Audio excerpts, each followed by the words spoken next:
Man, they real man, not with the gay shit. You niggas sick and gross me out, transforming into a bitch. I don't want that dirty pussy, little mama. I ain't spending no a trick. Don't need you to put me on. I put myself on. Just came up on another lick.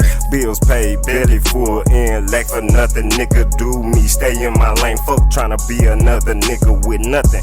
Brainwashed and continue lied to our social media. Censor everything real good and true destruction. Winter is coming.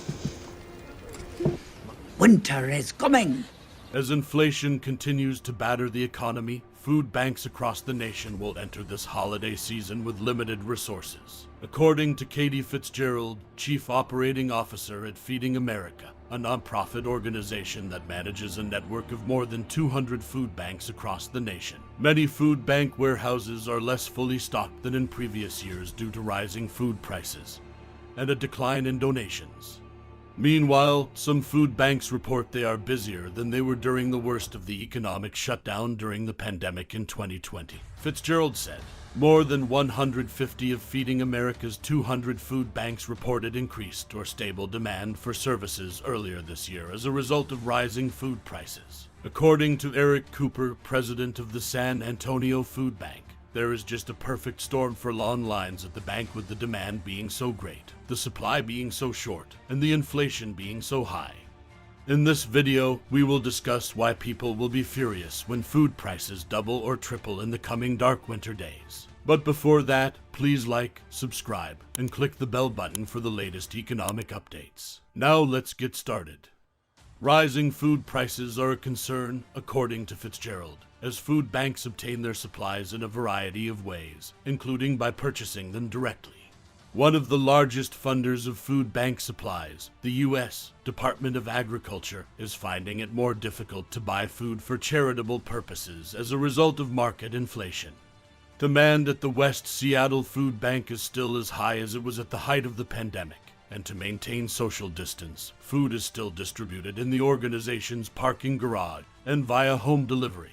Food Bank Executive Director Fran Eats expressed uncertainty about how the organization will maintain its current level of service given the continued rise in food prices. In an effort to have enough food, more than 40% of the food banks in the Feeding America network are operating in the red. In comparison to the previous year, food donations decreased by 7% in the year that ended in June, according to information from Feeding America. Food banks will have to continue buying food on their own and fight inflation as less food is donated by the general public. From July to September 2022, the Feeding America network's food banks bought 18% more pounds of food than they did during the same period in 2021. Manufacturers with excess inventory have historically donated food to food banks and pantries all over the country. Truckloads of cereal and other shelf-stable goods from well-known factories hundreds of miles away were typically available to the San Antonio Food Bank. However, due to changes in the labor market and overall economy, food producers have had to reduce their workforce and streamline their processes to become more efficient in recent years.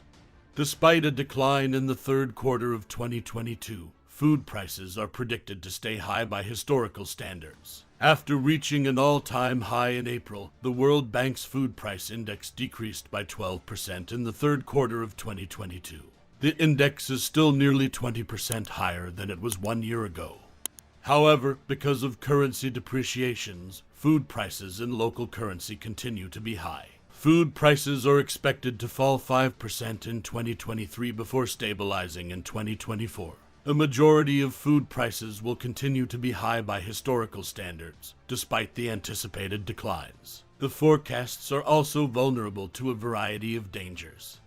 The current season, which started in August, is expected to see a slight increase in global wheat supplies, but a slight decrease in maize and rice supplies of 5% and 2%, respectively. Lower production of both rice and maize in China and India, as well as in the United States and the European Union, accounts for the shortfall. In contrast, it is anticipated that supplies of edible oils will rise by 4% this season, with the majority of the gains coming from palm, rapeseed, and soybean oils.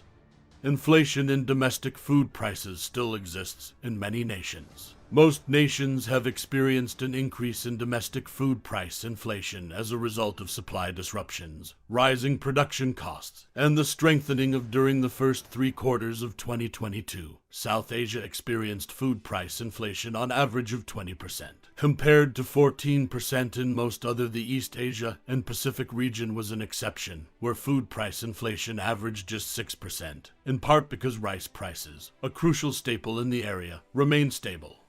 A likelihood of higher than anticipated input prices or interruptions in the energy supply is a significant risk. Other dangers include a further downturn in the outlook for the world, which might reduce consumer purchasing power. Domestic prices could rise even more if monetary conditions continue to tighten, and the dollar continues to appreciate. Food prices could also rise as a result of unfavorable weather patterns, including a 3rd consecutive year of La Niña, and trade restrictions. Last but not least, an extension of the unbacked agreement that permits grain exports from the Black Sea represents a significant risk to the forecast. With the 2020 shutdown, restaurants were either forced to close completely or operate with restrictions. Due to a combination of high food inflation and the ongoing surge in pandemic cases in 2021, food-at-home sales have continued to outpace restaurant sales this year. Food service will exert a much stronger competitive force than it has over the past 3 years on brands operating in the grocery retail sector, even with the inflation that has been ongoing. This is because food-away-from-home sales have been steadily recovering. Prior to the 2020 pandemic, food-away-from-home sales were greater than food-at-home sales by a slight percentage margin, but that trend reversed over the last 3 years. Look for food-away-from-home to gain steam in 2023. Barring an economic recession and even with continuing food inflation, expect to see the two gain parity next year. If there is no recession, food away from home could eclipse food at home once again. Major food and beverage companies will make fewer acquisitions of emerging brands in 2023 than in the past few years, and what deals they do make will be larger than has been the case in the recent past. Big CPG companies will instead concentrate more on line and brand extensions, along with organically launching more brands of their own in 2023, following a trend that emerged in the latter part of this year. Businesses like Hershey and Mondelez International have been aggressively expanding their product lines this year. The main reason is that big brands are approaching acquisitions of emerging brand companies much more strategically now than they were in the past. Buoyed by a strong 2022 due to the growth in food-at-home sales as well as the gains made through inflation, they will act when they spot a significant one they like, as Mondelez did this year with Cliff Bar. However, I anticipate a sharp decline in this practice in the U.S. food industry by 2023, especially for emerging brands with annual revenues under $200 to $250 million. Additionally, line and brand extensions are typically low-cost methods for large food and beverage companies to boost sales. For instance, Hershey has expanded the Reese's brand in a variety of ways this year, resulting in significant brand growth with minimal expense, a positive return on investment, and overall brand strengthening. The U.S. food industry was taken aback when grocery giants Kroger and Albertsons announced their mega merger in October. In the event that federal regulators approve the deal, it will go into effect in 2024 and make Kroger the second largest grocery retailer in the U.S., behind Walmart.